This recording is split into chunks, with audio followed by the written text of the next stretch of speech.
Like I'm assuming most of you guys out there, have a great big pile of plastic sitting in my house. What I want to know is, can I get through this kill team in 1 week, finding just an hour or two here and there, several times during the week? In order to have any chance of getting this done, I'm going to need to cut some corners. The first one's going to be using a zenithal highlight to act as an undercoating. This is going to establish that shadow map for the rest of the project. If you're not familiar with it, all it is laying down a black layer and then spraying from the top with white. This shows you where light would hit, and it works wonderfully with any semi-transparent paint. Sticking to the goal of getting things done quick, I'm going to go ahead and let that primer cure a little bit, harden up, and we're going to go over to the base. I'm going to be doing a marble base with a gold base layer. I've got a full video on this, I'll link it down in the description. The general gist of it is, you use a baby wipe or something else to create a filter to spray through, and that gives you a really nice marble look as you work up from your base layer all the way through pure white, or whatever color you want that top prominent color to be. If you don't have an airbrush, don't sweat it. You can do this with rattle cans too.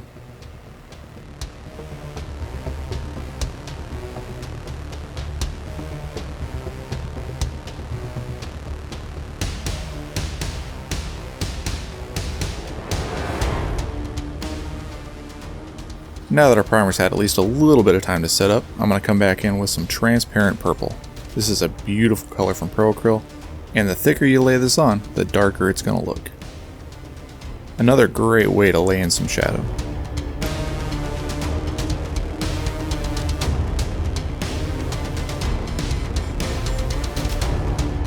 Next up is a quick coat of varnish. I'm going to be using an ink for my highlight color, and I don't want that to come in and reactivate the color that's already there. I just want it to filter over the top.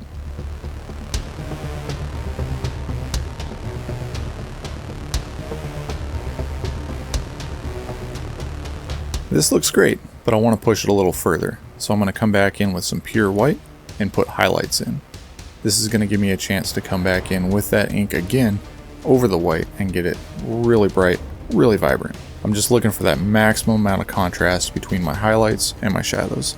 That's what's really going to make it interesting. And that's a wrap on day one. Pretty happy with how far it got, but there's a long road ahead. Now that all that armor is knocked out, I can go ahead and swap over to my regular brush. I'm going to come back in, lay down my reds for the cloth, this beautiful vibrant green for the pouches and the eyes, and then I'll come back in with black and do all the weapons.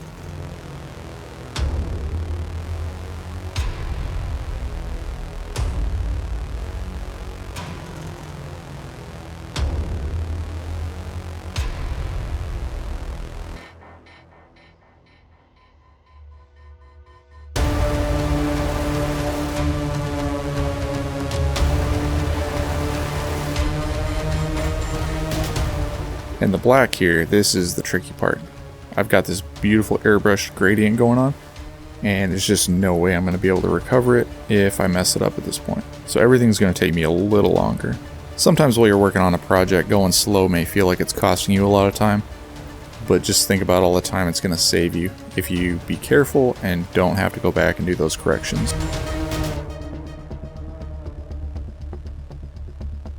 From there, it's on to tanned flesh. I'm going to mix that with some of this black I've already got down.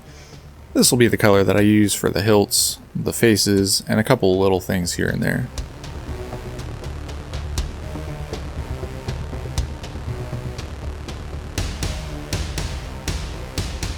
On to the third day of painting. I realize it's not the actual third day. I may be counting painting days here, but I'm actually marking against that week. That's the goal. Getting through those base layers for me is always a slog. Like, that is the ugly phase of painting. I really enjoy getting to this step, where you can get some of those details in, get some of the highlights, and make it look a lot better. You just gotta pay your dues to get there. Another thing I haven't touched yet is silver. This is gonna be my only metallic color. This will be going on all the chains, the sword hilts, gun barrels, stuff like that.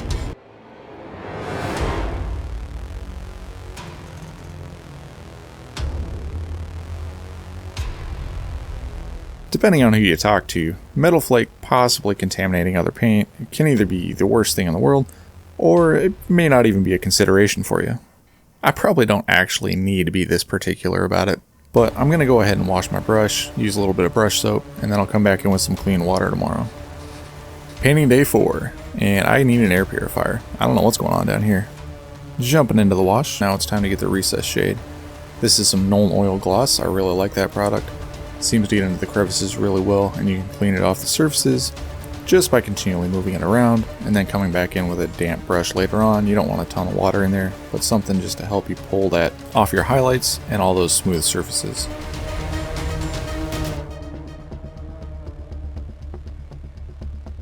Now while that's drying, I'm going to go ahead and jump over to the bases, trying to maximize this time. I'm going to go ahead and use this scribing tool. This is going to score the bases, take that top layer off, and show that black plastic underneath.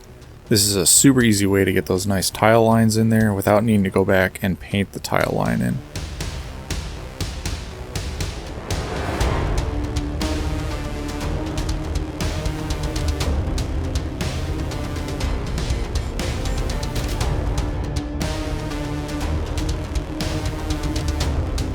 And since it's still not dry, we'll keep going with the bases. For the base rims, I'm going to be laying down 2 coats of thinned down Abaddon. In my opinion, that's the best way to get that nice shiny smooth finish.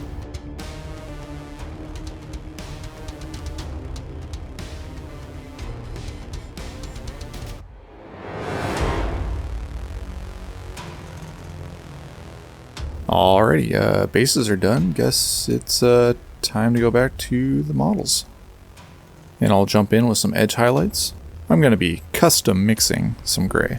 And by that I mean I'm just going to grab my black and my white and slap it together. Definitely don't feel like you have to go out and buy 20 kinds of gray.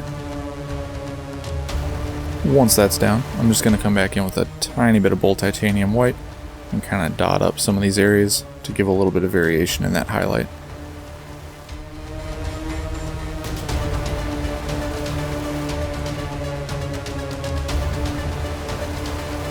Painting day 5. It's now Thursday, we started on a Friday, so I think I need to get this wrapped up, right? I think that checks. And today is more highlights. Gonna come in and do a bunch of the red highlights simply by mixing my bold pyrrole red in with a little bit of that bold titanium white. Anytime you just mix white into red, it does push it towards pink, but for me that's alright given that my base model is purple pink, so I'm alright with that.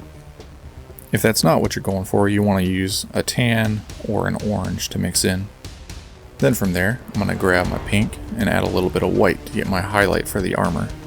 Edge highlights are not my forte, it's something I need to work on, but this is good practice. One thing I struggled with here is that the pink that I was using is that Dollar Brownie, and it's an ink, and it's really thin. And those pink highlights were the last step. So time to get these guys off the base. Never mind, time to throw these guys in the freezer.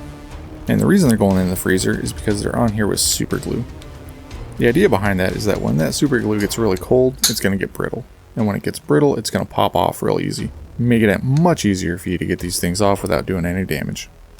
And then the last thing to do is throw a little bit of super glue on, get them on these bases, and head back over to the airbrush booth for one final coat.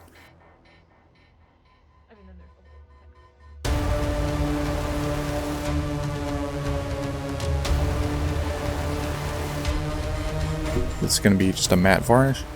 I'm not looking for these guys to be satin or gloss. I think that's going to fight too much with the edge highlights and the natural highlights from the airbrushing steps. And that's it. Thursday night, it is done. Made it in 1 week.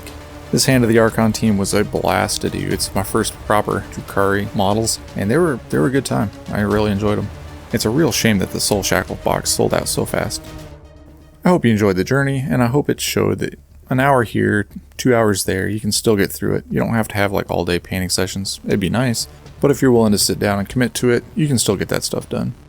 So go grab your brushes and go have fun. I'll see you guys later.